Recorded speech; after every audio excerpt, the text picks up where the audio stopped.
Welcome to the deep dive. We're here to take a complex pile of information and really pull out what matters most for you. That's the plan. And today we are definitely diving deep into the U.S.-China trade situation. Oh, well, It's escalated again. 2025 is turning into quite the year for this. it certainly is. President Trump's latest tariff hikes are significant, and China's response was, shall we say, predictable, but also very firm. So our goal here is to unpack this latest round, what's happening right now, what could happen next, and maybe try to figure out who's feeling the pressure the most in this economic standoff. Yeah, who blinks first, essentially. Right. We've gone through reporting from places like CNN Business, CNBC, BBC News, The Economic Times, The Indian Express, plus a lot of expert commentary. Right. So for you listening, if you want the core insights without getting totally bogged down in every single detail, we've got you covered. Let's jump right in. What's the absolute latest development? Okay, so the big headline is President Trump announcing another major tariff increase on Chinese imports. We're talking pushing them up to 125%. 125%. And effectively, on some items, it's even higher, around 145%, Mm. because you have these tariffs stacking on top of previous ones. That's substantial. And at the same time, didn't he say something about talks? He did. He claimed there were direct talks happening with China every day. Trying to sound collaborative, maybe? But that message didn't land quite so well in Beijing, did it? No, not at all. Chinese officials came out very quickly, very publicly, and denied it. Said there were no such consultations, no agreements, basically called it fake news. Okay, so mixed signals right from the start. But wasn't there also a hint of de-escalation from Trump? An olive branch, perhaps? Sort of. Yeah. Yeah, he did float the idea of potentially cutting those tariffs significantly, saying he could be Mm. very nice at the negotiating table. Yeah. But there was a big but, Always a but. laughed Yeah. slightly, right? The condition was that China had to stop its, quote, unfair practices. So it's pressure combined with a conditional offer. How did China take that? Did they see it as a genuine offer? Their public response was pretty unmoved. They essentially put the ball entirely back in the U.S. court. They demanded the U.S. remove all the tariffs unilaterally. All of them. Just like that. Yep. China's Commerce Ministry even used that old saying, he who tied the bell must untie it, making it crystal clear they see this as a U.S. problem to fix first. Strong words. Did they back that up with action? Oh, absolutely. Yeah. It wasn't just talk. They immediately retaliated, hiking their own tariffs on U.S. goods up to 125%.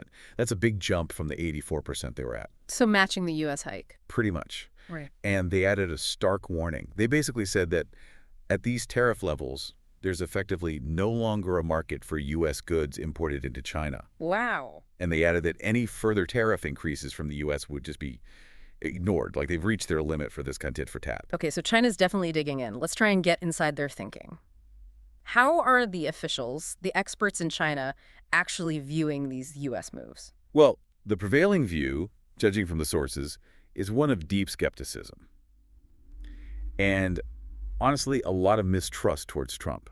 Mistrust. Why specifically? Many see his talk about possibly lowering tariffs later, not as a sign of goodwill, but almost as well as chickening out. Chickening out, really? Yeah, the interpretation is that he's feeling the heat domestically in the U.S., Wall Street slumping, worries about inflation, and this talk of reducing tariffs is maybe just an attempt to calm the markets. So they don't trust the motive. Exactly. There's this feeling that, as one source put it, he says one thing today and another tomorrow.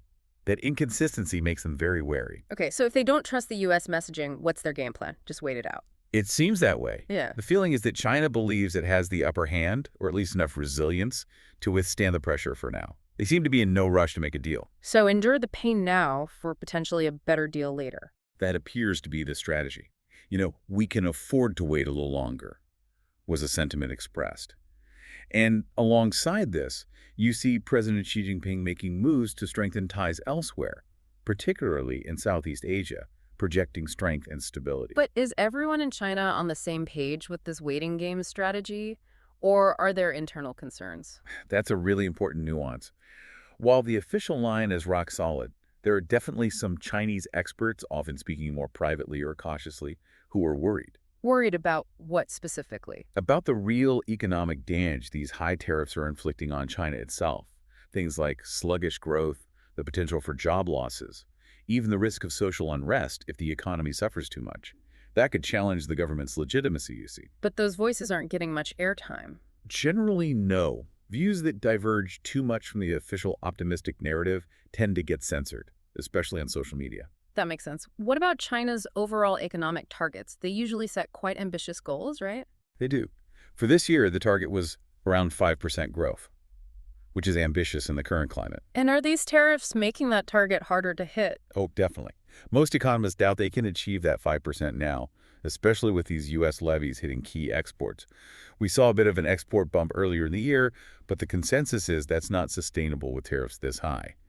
Major banks are forecasting a noticeable drag on Chinese GDP because of this. So, behind the strong rhetoric, there's maybe a calculation happening, a bit of posturing. I think that's fair to say.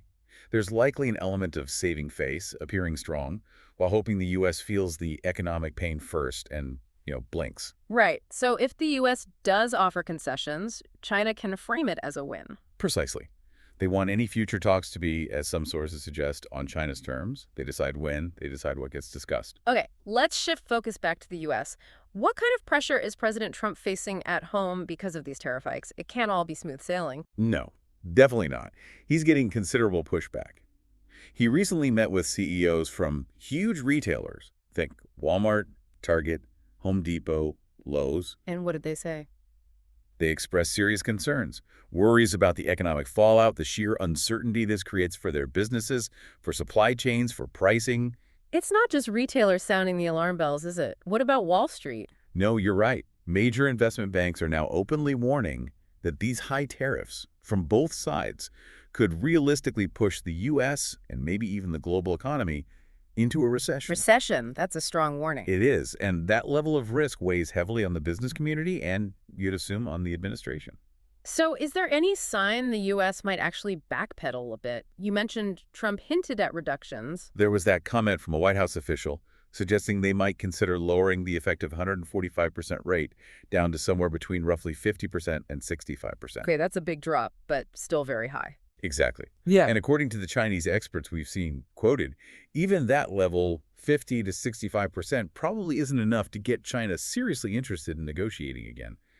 Not from their current position, anyway. What's the official line from key figures in the U.S. administration, like the Treasury Secretary? Well, Treasury Secretary Scott Bessent's taking a very hard line publicly. He's called China the worst offenders in international trade, having the most imbalanced economy.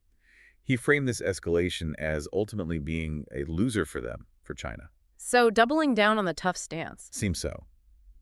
Bessent also mentioned the U.S. is prioritizing talks with other partners, first Japan, South Korea, before maybe turning back to Beijing, sort of putting China on the back burner diplomatically. There's also the question of, well, will these tariffs even work as intended? Can China just find ways around them? It's a huge question. Yeah. It's quite possible that a lot of Chinese goods will still end up in the U.S. just routed through third countries, maybe Vietnam, maybe Mexico. But that wouldn't be seamless, right? No, almost certainly not. It would likely add costs, complexity, and ultimately mean higher prices for American consumers. So, inflation. And we should remember, historically, U.S. issues with China weren't just about tariffs. Currency manipulation, non-tariff barriers, those have always been big concerns too. Okay, the potential economic impact sounds pretty severe. Can we dig into the specific forecasts? What are the numbers looking like? The warnings are stark. The head of the WTO, for instance, suggested this could slash trade in goods between the U.S. and China by a staggering 80%. 80%. That's almost a complete halt. It's massive. And the ripple effects on the global economy would be severe. As we mentioned, analysts expect this to seriously hinder China's GDP growth target. Which specific Chinese industries are most exposed? Primarily, their biggest exports to the U.S. Yeah. Electronics, machinery, textiles, clothing. Those sectors are right in the firing line. But it's not a one-way street, is it? What about the impact back here in the U.S.? Absolutely not one way. U.S. manufacturers rely heavily on Chinese components and goods in their supply chains. So tariffs mean higher input costs for them, and U.S. consumers, of course, will feel it too. How much could it hit U.S. growth? Forecasts vary, but some suggest a hit to U.S. GDP of maybe 0.8%, potentially up to 1.2%, especially when you factor in China's retaliatory tariffs. And for the average person, the average household, is there a dollar figure attached to this? Some analyses estimate these tariffs could act like a pretty big tax hike. One study suggested an average cost of around $12,243 per U.S. household per year. Ouch. That's noticeable. Yeah, and contextually, the average tariff rate on U.S. imports is now the highest it's been since 1943. We're talking about a potential drop in U.S. imports of nearly $800 billion, maybe 23%. Huge numbers. And it's not just China hitting back, right? Other countries have tariffs on U.S. goods, too. Correct. Retaliation from China, but also from Canada, the EU. It adds up. It's affecting something like $330 billion worth of U.S. exports. Does history tell us anything about whether tariffs actually achieve their stated goals, like boosting domestic employment? Well, historical evidence generally suggests tariffs tend to raise prices for everyone and slow down economic growth overall. Past U.S. tariffs haven't shown a clear link to boosting overall U.S. employment, and they often hurt specific sectors that face retaliation. Agriculture is a classic example. Okay, this brings us back to the central question. Who has the stronger hand? Who is more likely to concede or blink first? It's complex. On paper, you could argue the U.S. has leverage because it imports much more from China than China imports from the U.S. China is theoretically more reliant on that external demand. But theory versus reality. Exactly. In the short term, China might actually have more staying power. Xi Jinping doesn't have an election cycle breathing down his neck like a U.S. president does. Point. Plus, visible internal opposition in China is limited, and they still have tools like state-controlled stimulus packages they could deploy. What about the U.S. weaknesses in this scenario? The U.S. side faces the challenge of consumer blowback. People aren't happy paying more for goods, and perhaps less fiscal firepower or political willingness for massive government intervention compared to China's state-directed system. And for China, what's the biggest hurdle to backing down? Politically, it seems very difficult for Xi Jinping to appear to yield to U.S. pressure, especially after using such strong nationalistic rhetoric. It could look like a major loss of face domestically. So it feels like a real stalemate. Is there any chance of a sudden pivot? Maybe from the U.S. side? You can never rule out a sudden shift with President Trump. If he saw a way to declare some kind of symbolic victory, maybe claiming he's forcing manufacturing back to the U.S., even if the reality is more complicated, he might pivot. But removing tariffs once they're in place, that's hard, isn't it? History shows it's incredibly difficult. Look at some of the earlier steel and aluminum tariffs. They've largely stuck around across different administrations. They create their own political and economic inertia. Stepping back from the U.S.-China dynamic for a moment, what does this escalation mean for the rest of the world? What are the global implications? We could be looking at a more divided world. Countries feeling pressured to pick sides, aligning more clearly with either the U.S. camp or the China camp. A more bifurcated global order. Potentially. If trust in U.S. leadership wavers because of this perceived unpredictability, China might gain influence, especially among countries that feel let down or targeted by U.S. policy. And the impact on global trade itself. Definitely a risk of contraction. Disrupted supply chains are almost a given. We might also see China trying to offload goods it can no longer sell to the U.S. into other markets, so-called dumping. Which could hurt producers in places like Europe or India. Exactly. It could trigger trade disputes elsewhere. Specific sectors globally, like steel, could be affected. And it feeds into broader trends like technological decoupling between the U.S. and China, increasing geopolitical risk overall. Are there any potential, maybe silver linings, opportunities for others? It's possible. It might push some regions towards greater internal cooperation, maybe forming new trade blocs to reduce reliance on either superpower. But for many developing countries, it just means more pressure to choose a side. And there are those strategic resources too, right? China's role in refining critical minerals. Yeah, that's a key potential leverage point for China. They could potentially weaponize those supply chains. On the flip side, the U.S. could respond by further tightening the technological blockade on China. It just raises the stakes all around. Okay, this has been incredibly illuminating, if also a bit sobering. Let's try to wrap this up. For you, the listener, what are the absolute key takeaways from this deep dive? Well, first, this trade war has seriously heated up in 2025. Big tariff hikes on both sides. Second, China is playing it cool publicly, showing deep mistrust of U.S. motives, demanding a full tariff rollback, and signaling they're prepared to wait. Right, and the economic consequences. They look substantial. Real risks of recession, higher costs for consumers and businesses in both the U.S. and China, and major disruption to global trade patterns. And the big unknown is who ultimately gives ground. It really hinges on a mix of domestic political pressures, economic pain tolerance, and strategic calculation on both sides. It's genuinely uncertain right now. It really is. So on that note, here's something for you to chew on. Given this level of mistrust, these entrenched positions, What kind of unexpected event, maybe a global crisis or intense domestic pressure, could actually force either the US or China to fundamentally change course and seek a real solution, not just another round of tariffs? And what role could other major players like the EU or India play? Could they mediate, or will they just get drawn deeper into the conflict? Lots to think about. Thanks for diving deep with us today.